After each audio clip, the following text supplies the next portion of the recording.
I'd grown comfortable with the quiet hum of the garage, but not with the way my son had started looking at the place. Like it was already his to sell. The smell of motor oil and fresh coffee mixed in the small office where I sat most mornings. 42 years I'd run Carter's Auto Repair. Built it from nothing after Margaret passed. Our son Michael was 3 then. Now he's 41. And somewhere along the way, he'd stopped seeing the shop as home and started seeing it as real estate. It started small. Comments I could have brushed off if they hadn't kept coming. "Dad, you ever think about slowing down?" Michael asked one Tuesday morning, leaning against the doorframe like he owned it. He didn't work here. Never had. Went to business school. Got into tech. Made good money in Seattle doing something with apps I never fully understood. "I'm 68, not 80, I said, not looking up from the invoice I was reviewing. "Still got my hands, still got my head. I know. I just mean..." He stepped inside, hands in his pockets. Expensive jacket. The kind that cost more than I paid my best mechanic in a month. "You've earned a rest. You could travel. See the world. Live a little." I set down my pen and looked at him. Really looked at him. His mother's eyes, my stubborn jaw. But something else there now. Something calculating. "I live plenty," I said. "Got everything I need right here." He smiled. The kind of smile that doesn't reach the eyes. Just think about it. That was 3 months ago. Since then, the visits increased. Michael, who used to come by twice a year, suddenly showed up every other week, always with the same message wrapped in different words. "Market's hot right now, Dad. This property's worth serious money. You're sitting on a gold mine and breaking your back for what?" I kept my answers short. Nodded. Let him talk. My daddy taught me that silence makes people reveal more than questions ever could. Then came the phone calls. Michael, suddenly concerned about my health. "Dad, you're taking your blood pressure medication, right?" "Dad, when's your last checkup?" "Dad, Tom Hendricks' father had a stroke at 70. You should think about that." I thought about it. Thought about how my blood pressure was fine. How my doctor said I had the heart of a 50-year-old. How I could still rebuild a transmission faster than men half my age. But I didn't say any of that. I just said, "I'm fine, son," because I was starting to understand something, and I wanted to be sure. The confirmation came on a Friday afternoon. Michael called, said he wanted to stop by Sunday. "Bring someone I'd like you to meet." "Who?" I asked. "Just a friend. Business guy. Thought you two might hit it off." I hung up and sat in the quiet for a long while. Then I made a phone call of my own. "James," I said when my lawyer picked up, "remember that conversation we had last year? About the LLC and the trust?" "Of course, Bob." "You ready to move forward?" "Already did. 6 months ago. But I need you to review something for me." Sunday came clear and cold. I got to the shop early, made coffee, opened the bay doors, even though we were closed. Let the winter air sweep through. It felt like honesty, like truth waiting to be told. Michael arrived at 2, brought a man in a suit, mid-40s, shark smile, briefcase. "Dad, this is Derek Paulson." "Derek, my father, Robert Carter." We shook hands. Derek's grip was firm, practiced, the kind of handshake they teach you in sales seminars. "Mr. Carter, pleasure to meet you." "Michael's told me a lot about this place." "All good, I hope," I said. "Very good. In fact, I was hoping we could chat about the future of the property." I glanced at Michael. He wouldn't look at me directly. "What kind of future?" I asked. Derek opened his briefcase, pulled out a folder. "I represent a development group interested in this area.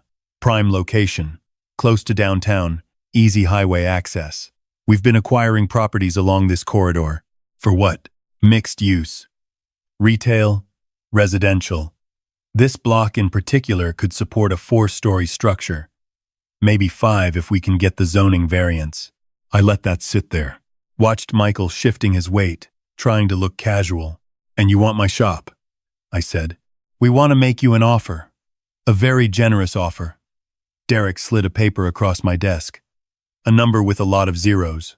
I looked at it. Didn't pick it up. Michael put you up to this? I asked. Dad. Michael finally stepped forward. I mentioned you might be ready to retire. Derek's company does fair deals. This is fair. More than fair. More than fair, I repeated. Think about it, Derek said. You could retire comfortably. Very comfortably. Your son mentioned you might want to travel. Spend time. My son mentions a lot of things lately, I said. The room got quiet. Just the hum of the furnace. The tick of the old Coca-Cola clock on the wall. Michael's jaw tightened. Dad, this is an opportunity. How much longer can you keep doing this? You're almost 70. 68. Same difference. Your body won't hold up forever. What happens when you can't work? You going to sell then? When you're desperate? When the place is falling apart? You think I haven't planned for that? Have you? Michael's voice rose, the politeness cracking. Have you actually thought about your future? Or are you just going to work yourself into the ground because you're too stubborn to admit you're getting old? I stood up slowly. Not because I was old, because I wanted them to see me clearly. Derek, I said, I appreciate you coming down here. But I'm not selling. Derek glanced at Michael. Michael's face had gone red. Dad, just listen. I'm not selling to Derek. I'm not selling to anybody. This isn't about money. Everything's about money. Michael's hands were fists now. You're sitting on $500,000, and you're too proud to take it. It's not pride. Then what is it? Spite? You want to work until you drop dead, just to prove some point? I walked to the filing cabinet, pulled out a folder. Set it on the desk between us. What's that? Michael asked. Business records. Updated last quarter. I don't need to see your books, Dad. I know the shop does okay, but open it, I said. He did. Flipped through the pages. His expression changed. Confusion first. Then something else. This doesn't make sense, he said. What doesn't? Derek asked, leaning in. The ownership structure. It says, Michael looked up at me. It says the property and business are held by Carter Family Trust. That's right. Since when? Since 6 months ago. Right around the time you started visiting more often. Michael's face went pale. You transferred it to a trust? With James Whitmore as trustee. He's been my lawyer for 20 years. Good man. Careful man. Why would you? Michael's hands shook slightly as he held the papers. Who are the beneficiaries? You are. Your sister is. Your kids are. All spelled out, but the trust doesn't dissolve until specific conditions are met. Conditions I set. Derek stood up, gathering his briefcase. I think I should go. Probably best, I said. After Derek left, Michael just stood there, looking at the papers, looking at me. You knew, he said quietly. Knew what? You knew I was trying to. That I wanted you to. Sell? I finished. Yeah, I knew. Then why didn't you just tell me no from the start? I sat back down, gestured for him to sit. He did. Slowly. Because I wanted to see how far you'd go, I said. Wanted to see if you'd tell me the truth or keep playing games.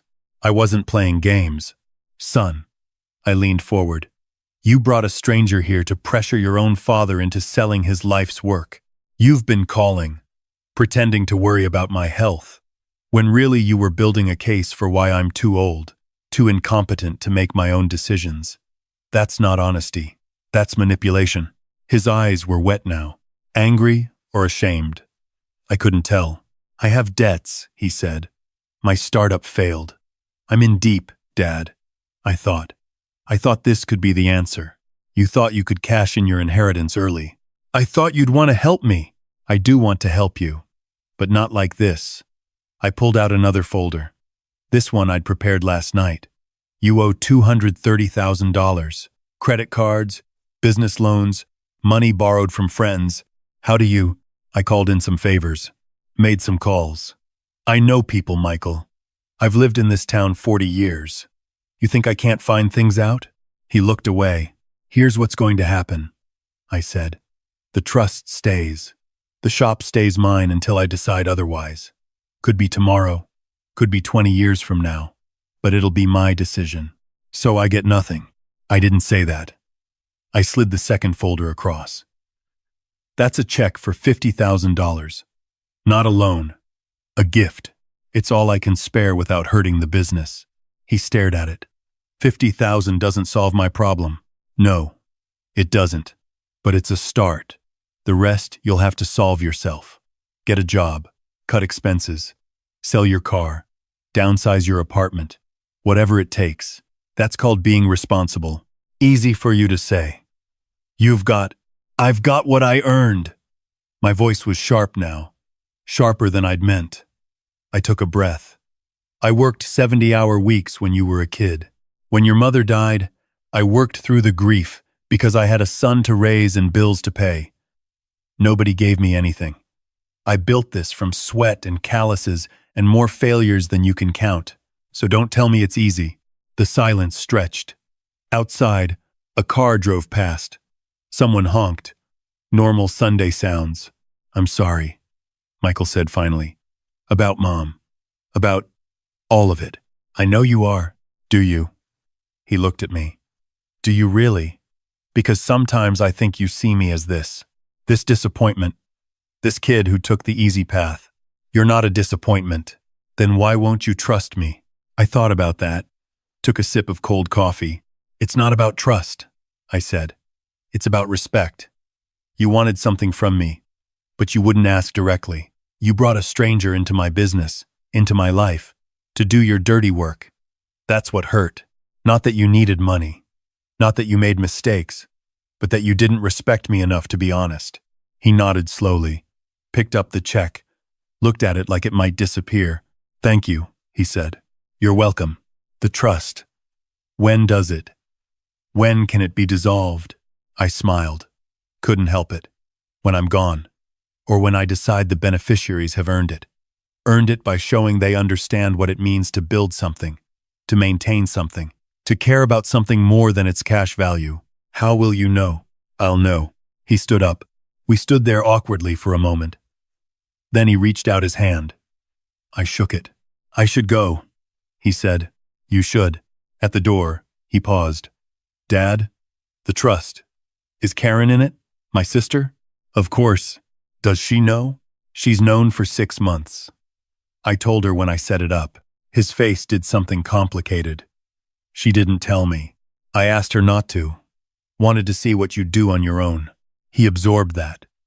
She probably thinks I'm an idiot. She thinks you're her brother. Same as I think you're my son. We don't stop loving you because you make mistakes, Michael. But we don't enable them either. After he left, I sat in the quiet shop for a long time. The sun was setting, casting long shadows across the work bays. I thought about Margaret, about what she'd say if she could see all this. She'd probably laugh, tell me I was being dramatic, tell me to call the boy, make sure he got home safe. So I did. Called his cell. He picked up on the second ring. Yeah? Just wanted to make sure you're okay to drive. A pause. I'm fine, Dad. Good. And Michael?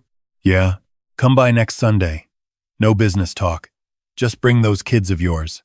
Haven't seen my grandchildren in too long. His voice got rough. I will. I promise. After I hung up, I locked up the shop.